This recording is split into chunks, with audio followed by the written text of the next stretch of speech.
6. The Railway Children by Edith Nesbit. Chapter 4. The Engine Burglar. What was left of the second sheet and the Brunswick black came in very nicely to make a banner bearing the legend, "She is nearly well, thank you," and this was displayed to the Green Dragon about a fortnight after the arrival of the wonderful hamper. The old gentleman saw it, and waved a cheerful response from the train. And when this had been done, the children saw that now was the time when they must tell Mother what they had done when she was ill. And it did not seem nearly so easy as they had thought it would be, but it had to be done. And it was done. Mother was extremely angry. She was seldom angry, and now she was angrier than they had ever known her. This was horrible. But it was much worse when she suddenly began to cry. Crying is catching, I believe, like measles and whooping cough. At any rate, everyone at once found itself taking part in a crying party. Mother stopped first. She dried her eyes, and then she said, "I'm sorry I was so angry, darlings, because I know you didn't understand." "We didn't mean to be naughty, Mummy," sobbed Bobbie, and Peter and Phyllis sniffed. "Now listen," said Mother. "It's quite true that we're poor, but we have enough to live on. You mustn't go telling everyone about our affairs. It's not right. And you must never, never, never ask strangers to give you things. Now always remember that, won't you?" They all hugged her and rubbed their damp cheeks against hers, and promised that they would. "And I'll write a letter to your old gentleman, and I shall tell him that I didn't approve. Oh, of course I shall thank him too for his kindness. It's you I don't approve of, my darlings, not the old gentleman. He was as kind as ever he could be. And you can give the letter to the station master to give him, and we won't say any more about it." Afterwards, when the children were alone, Bobbie said, "Isn't Mother splendid? You catch any other grown-up saying they were sorry they'd been angry." "Yes," said Peter, "she is splendid, but it's rather awful when she's angry." "She's like Avenging and Bright in the song," said Phyllis. "I should like to look at her if it wasn't so awful. She looks so beautiful when she's really downright furious." They took the letter down to the station master. "I thought you said you hadn't got any friends except in London," said he. "We've made him since," said Peter. "But doesn't he live hereabouts?" "No, we just know him on the railway." Then the station master retired to that sacred inner temple behind the little window where the tickets are sold, and the children went down to the porter's room and talked to the porter. They learned several interesting things from him, among others that his name was Perks, that he was married and had 3 children, that the lamps in front of engines are called headlights, and the ones at the back tail lights.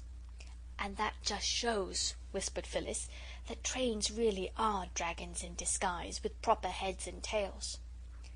It was on this day that the children first noticed that all engines are not alike. "Alike?" said the porter, whose name was Perks. "Lor' love you, no, miss.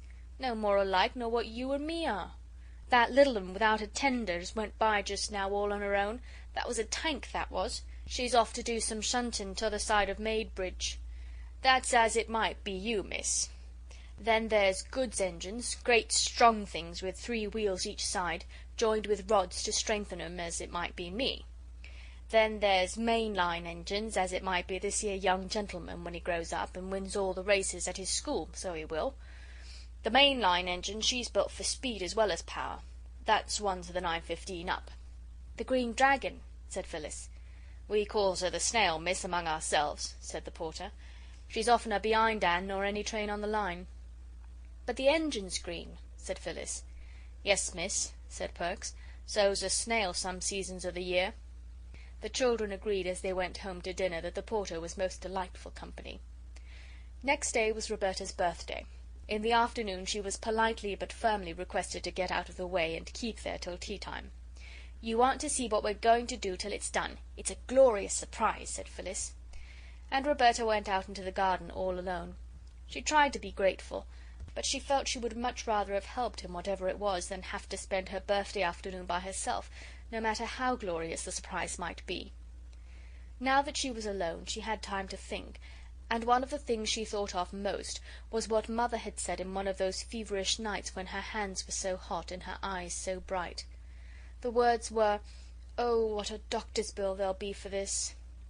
She walked round and round the garden among the rose bushes that hadn't any roses yet, only buds, and the lilac bushes and syringas and American currants, and the more she thought of the doctor's bill, the less she liked the thought of it. And presently she made up her mind. She went out through the side door of the garden and climbed up the steep field to where the road runs along by the canal. She walked along until she came to the bridge that crosses the canal and leads to the village, and here she waited. It was very pleasant in the sunshine to lean one's elbows on the warm stone of the bridge and look down at the blue water of the canal. Bobbie had never seen any other canal except the Regent's Canal, and the water of that is not at all a pretty colour. And she had never seen any river at all except the Thames, which also would be all the better if its face was washed. Perhaps the children would have loved the canal as much as the railway but for two things. One was that they had found the railway first, on that first wonderful morning when the house and the country and the moors and rocks and great hills were all new to them.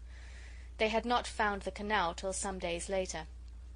The other reason was that everyone on the railway had been kind to them, the station master, the porter, and the old gentleman who waved, and the people on the canal were anything but kind. The people on the canal were, of course, the bargees who steered the slow barges up and down, or walked beside the old horses that trampled up the mud of the towing path and strained at the long tow ropes. Peter had once asked one of the bargees the time, and had been told to get out of that in a tone so fierce that he did not stop to say anything about his having just as much right on the towing path as the man himself. Indeed, he did not even think of saying it till some time later. Then another day, when the children thought they would like to fish in the canal, a boy in a barge threw lumps of coal at them, and one of these hit Phyllis on the back of the neck. She was just stooping down to tie up her bootlace, and though the coal hardly hurt at all, it made her not care very much about going on fishing. On the bridge, however, Roberta felt quite safe, because she could look down on the canal, and if any boy showed signs of meaning to throw coal, she could duck behind the parapet. Presently there was a sound of wheels, which was just what she expected. The wheels were the wheels of the doctor's dog-cart, and in the cart, of course, was the doctor. He pulled up and called out, "Hullo, head nurse. Want a lift?" "I wanted to see you," said Bobbie. "Your mother's not worse, I hope," said the doctor. "No, but well, skip in then, and we'll go for a drive." Roberta climbed in, and the brown horse was made to turn round, which it did not like at all, for it was looking forward to its tea, I mean its oats. "This is jolly," said Bobbie, as the dog-cart flew along the road by the canal. "We could throw a stone down any one of your 3 chimneys," said the doctor as they passed the house. "Yes," said Bobbie, "but you'd have to be a jolly good shot." "How do you know I'm not?" said the doctor. "Now then, what's the trouble?" Bobbie fidgeted with the hook of the driving apron. "Come, out with it," said the doctor. "It's rather hard, you see," said Bobbie, "to out with it, because of what Mother said." "What did Mother say?" "She said I wasn't to go telling everyone that we're poor. But you aren't everyone, are you?" "Not at all," said the doctor cheerfully. "Well?" "Well, I know doctors are very extravagant, I mean expensive, and Mrs. Viney told me that her doctoring only cost her 2pence a week because she belonged to a club." "Yes?" "You see, she told me what a good doctor you were, and I asked her how she could afford you, because she's much poorer than we are. I've been in her house and I know. And then she told me about the club, and I thought I'd ask you, and oh, I don't want Mother to be worried. Can't we be in the club too, the same as Mrs. Viney?" The doctor was silent. He was rather poor himself, and he had been pleased at getting a new family to attend, so I think his feelings at that minute were rather mixed.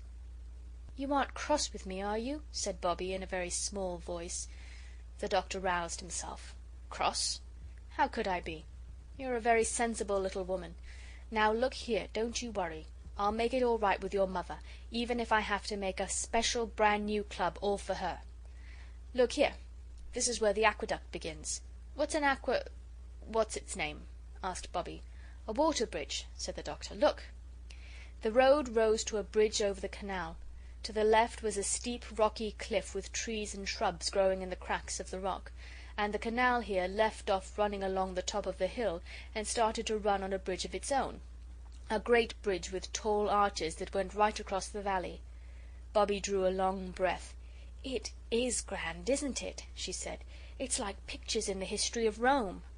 "Right," said the Doctor. "That's just exactly what it is like. The Romans were dead nuts on aqueducts. It's a splendid piece of engineering." "I thought engineering was making engines."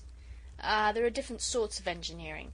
Making road and bridges and tunnels is one kind, and making fortifications is another. Well, we must be turning back. And remember, you aren't to worry about doctor's bills, or you'll be ill yourself, and then I'll send you in a bill as long as the aqueduct." When Bobbie had parted from the Doctor at the top of the field that ran down from the road to Three Chimneys, she could not feel that she had done wrong. She knew that Mother would perhaps think differently, but Bobbie felt that for once she was the one who was right, and she scrambled down the rocky slope with a really happy feeling. Phyllis and Peter met her at the back door. They were unnaturally clean and neat, and Phyllis had a red bow in her hair. There was only just time for Bobbie to make herself tidy and tie up her hair with a blue bow before a little bell rang. "There," said Phyllis, "that's to show the surprise is ready. Now you wait till the bell rings again, and then you may come into the dining room." So Bobbie waited. "Tinkle, tinkle," said the little bell, and Bobbie went into the dining room feeling rather shy. Directly she opened the door she found herself, as it seemed, in a new world of light and flowers and singing. Mother and Peter and Phyllis were standing in a row at the end of the table. The shutters were shut, and there were 12 candles on the table, one for each of Roberta's years. The table was covered with a sort of pattern of flowers, and at Roberta's place was a thick wreath of forget-me-nots and several most interesting little packages. And Mother and Phyllis and Peter were singing to the first part of the tune of St. Patrick's Day. Roberta knew that Mother had written the words on purpose for her birthday. It was a little way of Mother's on birthdays. It had begun on Bobbie's 4th birthday, when Phyllis was a baby. Bobbie remembered learning the verses to say to Father for a surprise. She wondered if Mother had remembered too.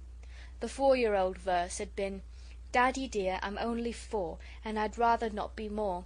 4's the nicest age to be, 2 and 2 and 1 and 3. What I love is 2 and 2, Mother, Peter, Phil and you. What you love is 1 and 3, Mother, Peter, Phil and me.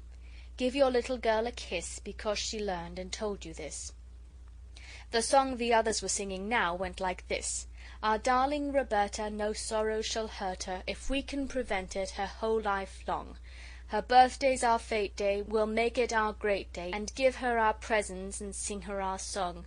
May pleasures attend her, and may the fates send her the happiest journey along her life's way, with skies bright above her, and dear ones to love her. Dear Bob, many happy returns of the day." When they had finished singing they cried, "3 cheers for our Bobbie!" and gave them very loudly. Bobbie felt exactly as though she were going to cry. You know that odd feeling in the bridge of your nose and the prickling in your eyelids? But before she had time to begin they were all kissing and hugging her. "Now," said Mother, "look at your presents." They were very nice presents. There was a green and red needlebook that Phyllis had made herself in secret moments. There was a darling little silver brooch of Mother's shaped like a buttercup, which Bobbie had known and loved for years, but which she had never, never thought would come to be her very own. There was also a pair of blue glass vases from Mrs. Viney. Roberta had seen and admired them in the village shop. And there were 3 birthday cards with pretty pictures and wishes. Mother fitted the forget-me-not crown on Bobbie's brown head. "And now look at the table," she said. There was a cake on the table, covered with white sugar, with "Dear Bobbie" on it in pink sweets, and there were buns and jam, but the nicest thing was that the big table was almost covered with flowers. Wallflowers were laid all round the tea tray. There was a ring of forget-me-nots round each plate. The cake had a wreath of white lilac round it, and in the middle was something that looked like a pattern, all done with single blooms of lilac or wallflower or laburnum. "It's a map! A map of the railway!" cried Peter. "Look, those lilac lines are the metals, and there's the station done in brown wallflowers. The laburnum is the train, and there are the signal boxes, and the road up to here. And those fat red daisies are us 3 waving to the old gentleman. That's him, the pansy in the laburnum train." "And there's 3 chimneys done in purple primroses," said Phyllis. "And that little tiny rosebud is Mother, looking out for us when we're late for tea. Peter invented it all, and we got all the flowers from the station. We thought you'd like it better." "That's my present," said Peter, suddenly dumping down his adored steam engine on the table in front of her. Its tender had been lined with fresh white paper and was full of sweets. "Oh, Peter!" cried Bobbie, quite overcome by this munificence. "Not your own dear little engine that you're so fond of?" "Oh, no," said Peter very promptly. "Not the engine. Only the sweets." Bobbie couldn't help her face changing a little, not so much because she was disappointed at not getting the engine, as because she had thought it was so very noble of Peter, and now she felt she had been silly to think it. Also she felt she must have seemed greedy to expect the engine as well as the sweets. So her face changed. Peter saw it. He hesitated a minute, then his face changed too, and he said, "I mean, not all the engine. I'll let you go halves if you like." "You're a brick!" cried Bobbie. "It's a splendid present." She said no more aloud, but to herself she said, "That's awfully jolly decent of Peter, because I know he didn't mean to. Well, the broken half shall be my half of the engine, and I'll get it mended and give it back to Peter for his birthday. Yes, Mother dear, I should like to cut the cake," she added, and tea began. It was a delightful birthday. After tea Mother played games with them, any game they liked, and of course their first choice was Blind Man's Bluff, in the course of which Bobbie's forget-me-not wreath twisted itself crookedly over one of her ears and stayed there. Then, when it was near bedtime and time to calm down, Mother had a lovely new story to read to them. "You won't sit up late working, will you, Mother?" Bobbie asked as they said good night. Mother said no, she wouldn't. She would only just write to Father and then go to bed. But when Bobbie crept down later to bring up her presents, for she felt she really could not be separated from them all night, Mother was not writing, but leaning her head on her arms and her arms on the table. I think it was rather good of Bobbie to slip quietly away, saying over and over, "She doesn't want me to know she's unhappy, and I won't know. I won't know." But it made a sad end to the birthday. The very next morning Bobbie began to watch her opportunity to get Peter's engine mended secretly, and the opportunity came the very next afternoon. Mother went by train to the nearest town to do shopping. When she went there she always went to the post office, perhaps to post her letters to Father, for she never gave them to the children or Mrs. Viney to post, and she never went to the village herself. Peter and Phyllis went with her. Bobbie wanted an excuse not to go, but try as she would she couldn't think of a good one. And just when she felt that all was lost, her frock caught on a big nail by the kitchen door, and there was a great criss-cross tear all along the front of the skirt. I assure you this was really an accident. So the others pitied her and went without her, for there was no time for her to change, because they were rather late already and had to hurry to the station to catch the train. When they had gone, Bobbie put on her everyday frock and went down to the railway. She did not go into the station, but she went along the line to the end of the platform where the engine is when the down train is alongside the platform, the place where there are a water tank and a long limp leather hose like an elephant's trunk. She hid behind a bush on the other side of the railway. She had the toy engine done up in brown paper, and she waited patiently with it under her arm. Then, when the next train came in and stopped, Bobbie went across the metals of the up line and stood beside the engine. She had never been so close to an engine before. It looked much larger and harder than she had expected, and it made her feel very small indeed, and somehow very soft, as if she could very, very easily be hurt rather badly. "I know what silkworms feel like now," said Bobbie to herself. The engine driver and fireman did not see her. They were leaning out on the other side, telling the porter a tale about a dog and a leg of mutton. "If you please," said Roberta, but the engine was blowing off steam and no one heard her. "If you please, Mr. Engineer." She spoke a little louder, but the engine happened to speak at the same moment, and of course Roberta's soft little voice hadn't a chance. It seemed to her that the only way would be to climb onto the engine and pull at their coats. The step was high, but she got her knee on it and clambered into the cab. She stumbled and fell on hands and knees at the base of the great heap of coals that led up to the square opening in the tender. The engine was not above the weaknesses of its fellows. It was making a great deal more noise than there was the slightest need for, and just as Roberta fell on the coals, the engine driver, who had turned without seeing her, started the engine, and when Bobbie had picked herself up, the train was moving. Not fast, but much too fast for her to get off. All sorts of dreadful thoughts came to her all together in one horrible flash. There were such things as express trains that went on, she supposed, for hundreds of miles without stopping. Suppose this should be one of them. How would she get home again? She had no money to pay for the return journey. "I've no business here. I'm an engine burglar, that's what I am," she thought. "I shouldn't wonder if they could lock me up for this." And the train was going faster and faster. There was something in her throat that made it impossible for her to speak. She tried twice. The men had their backs to her. They were doing something to things that looked like taps. Suddenly she put out her hand and caught hold of the nearest sleeve. The man turned with a start, and he and Roberta stood for a minute looking at each other in silence. Then the silence was broken by them both. The man said, "Here's a bloomin' go," and Roberta burst into tears. The other man said he was bloomin' well blessed, or something like it, but, though naturally surprised, they were not exactly unkind. "You're a naughty little gell, that's what you are," said the fireman, and the engine driver said, "Daring little piece, I call her." But they made her sit down on an iron seat in the cab and told her to stop crying and tell them what she meant by it. She did stop as soon as she could. One thing that helped her was the thought that Peter would give almost his ears to be in her place, on a real engine, really going. The children had often wondered whether any engine driver could be found noble enough to take them for a ride on an engine, and now there she was. She dried her eyes and sniffed earnestly. "Now then," said the fireman, "out with it. What do you mean by it, eh?" "Oh, please," sniffed Bobbie. "Try again," said the engine driver encouragingly. Bobbie tried again. "Please, Mr. Engineer," she said, "I did call out to you from the line, but you didn't hear me, and I just climbed up to touch you on the arm, quite gently I meant to do it, and then I fell into the coals, and I'm so sorry if I frightened you. Oh, don't be cross, oh, please don't." She sniffed again. "We ain't so much cross," said the fireman, "as interested like.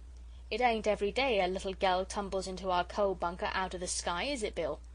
What did you do it for, eh?" "That's the point," agreed the engine driver. "What did you do it for?" Bobbie found that she had not quite stopped crying. The engine driver patted her on the back and said, "Here, cheer up, mate. It ain't so bad as all that, 'ere, I'll be bound."